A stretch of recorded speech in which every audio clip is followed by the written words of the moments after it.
নমস্কাৰ today news 24 চেনেলটোলৈ স্বাগতম জনাইছোঁ। আজি সন্ধিয়াৰ কেইটামান গুৰুত্বপূৰ্ণ খবৰ দিব ওলাইছোঁ আৰু এনেধৰণৰ খবৰবোৰ নিতৌ পাই থাকিবলৈ চেনেলটো ছাবস্ক্ৰাইব কৰিব, লগতে ভিডিঅ'টো লাইক কৰি দিবলৈ নাপাহৰিব। এই মুহূৰ্তত দিব লৈছোঁ প্ৰথমটো খবৰ। আধাৰ কাৰ্ড থকা লাখ লাখ লোকৰ বাবে এতিয়া ডাঙৰ খবৰ আহি পৰিছে। বেংক একাউণ্টত থকাগৰাকীয়ে শীঘ্ৰেই কৰিব লাগিব এই কাম, নহ'লে বিপদ হ'ব আপোনাৰ। ঘৰতে বহিয়ে আপুনি কৰিব পাৰিব এইকেইটা জৰুৰী কাম। জানি লওক আপোনালোকে। আধাৰ কাৰ্ড থকা লাখ লাখ লোকৰ বাবে এতিয়া জৰুৰী খবৰ আহি পৰিছে। 31 ডিচেম্বৰৰ পূৰ্বে কৰিব লাগিব আপুনি গুৰুত্বপূৰ্ণ কাম। ঘৰতে বহিয়ে আপুনি কৰিব পাৰিব এই জৰুৰী কাম। বেংক একাউণ্ট থকাগৰাকীয়ে এতিয়া শীঘ্ৰেই কৰক এই কাম। পেন কাৰ্ডৰ সৈতে লিংক কৰিব লাগিব এতিয়া আধাৰ কাৰ্ড। যিসকলে কৰ দিয়ে তেওঁলোকে এই কাম কৰাটো বাধ্যতামূলক। ঘৰতে বহি আপুনি সহজতেই লিংক কৰিব পাৰিব পেন কাৰ্ড আৰু আধাৰ কাৰ্ড।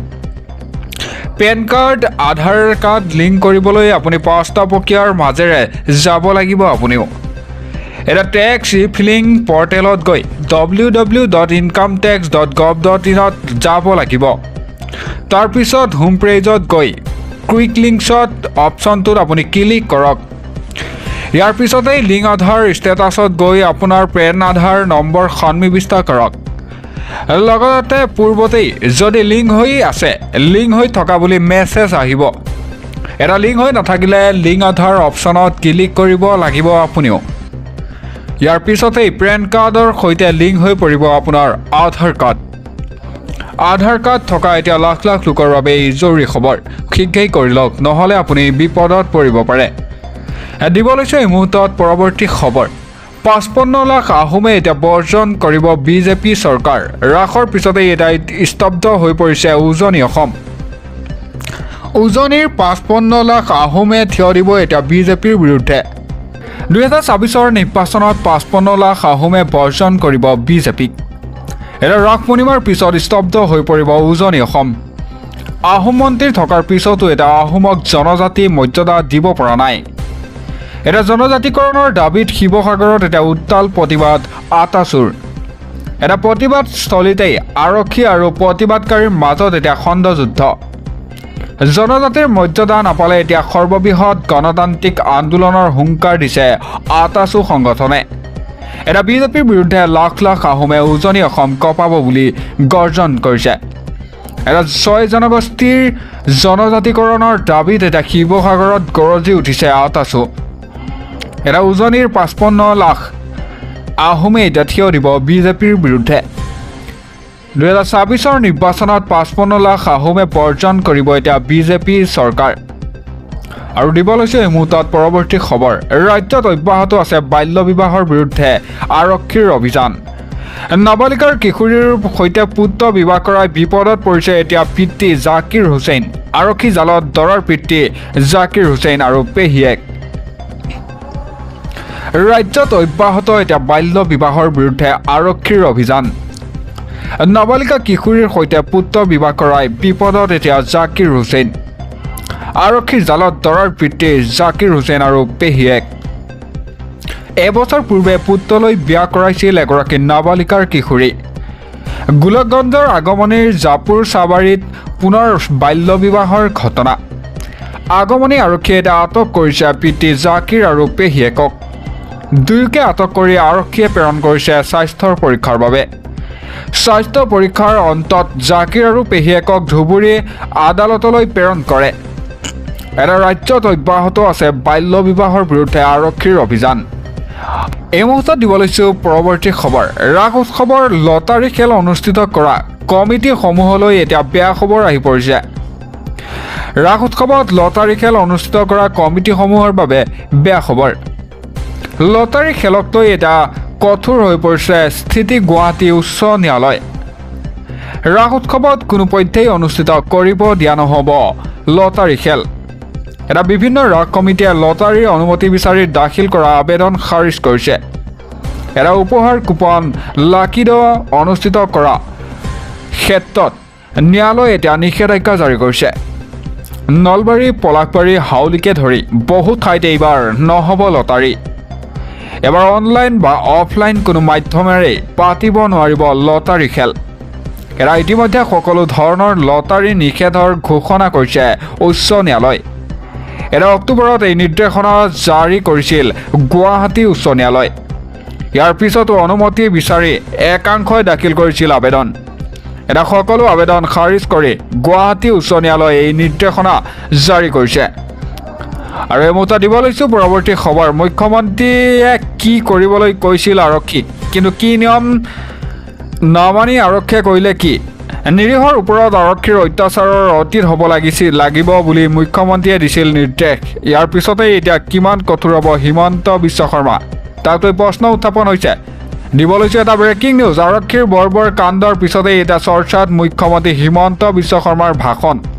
সাধাৰণ লোকৰ ওপৰত হাত লাঠি নুঠাবলৈ বাৰম্বাৰ কৈছিল মুখ্যমন্ত্ৰীয়ে। এটা নিৰীহৰ ওপৰত আৰক্ষীৰ অত্যাচাৰ অতীত হ'ব লাগিব বুলি মুখ্যমন্ত্ৰীয়ে দিছিল নিৰ্দেশ।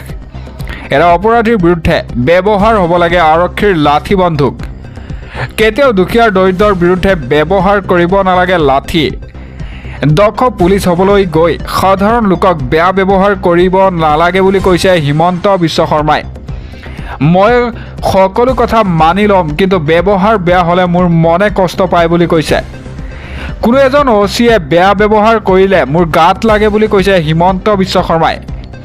এটা আৰক্ষীয়ে সাধাৰণ লোকৰ ওপৰত হাত লাঠি নুঠাবলৈ বাৰম্বাৰ কৈছিল মুখ্যমন্ত্ৰীয়ে। নিৰীহৰ ওপৰত আৰক্ষীৰ অত্যাচাৰ অতীত হ'ব লাগিব বুলি মুখ্যমন্ত্ৰীয়ে দিছিল নিৰ্দেশ। এটা অপৰাধীৰ বিৰুদ্ধে ব্যৱহাৰ হ'ব লাগে আৰক্ষীৰ লাঠি বন্দুক। নিৰীহৰ ওপৰত লাঠি বন্দুক ব্যৱহাৰ হ'ব নালাগে বুলি কয় হিমন্ত বিশ্ব শৰ্মাই। কেতিয়াও দুখীয়া দৰিদ্ৰৰ বিৰুদ্ধে ব্যৱহাৰ কৰিব নালাগে লাঠি, এই কথা কয় হিমন্ত বিশ্ব শৰ্মাই। আৰু দিব লৈছে এই মুহূৰ্তত পৰৱৰ্তী খবৰ। উত্তৰ নলবাৰীত হাহাকাৰ পৰিস্থিতি। জনা অঞ্চলত খাদ্যৰ সন্ধানত শতাধিক হাতীৰ বিচৰণ। দিব লৈছে এটা ব্ৰেকিং নিউজ। ৰাসৰ মাজতে এতিয়া নলবাৰীত হাহাকাৰ পৰিস্থিতি। নলবাৰী চহৰৰ অভিমুখে 100ৰো অধিক হাতী ওলাই আহিছে। এটা নলবাৰী উত্তৰ অঞ্চলত হাহাকাৰ পৰিৱেশ। হাতী খেদিবলৈ ওলাই আহিল এটা ৰাইজ। লগতে পাগলাদিয়া নৈ বুকুৱেদি চহৰৰ অভিমুখে হাতীৰ জাকটো। এটা ৰাসৰ মাজতেই নলবাৰীত এতিয়া হাহাকাৰ পৰিস্থিতি। দিব লৈছে এই মুহূৰ্তত পৰৱৰ্তী খবৰ। অনিয়মী শিক্ষক কৰ্মচাৰীলৈ কঠোৰ এতিয়া শিক্ষামন্ত্ৰী ৰণোজ পেগু।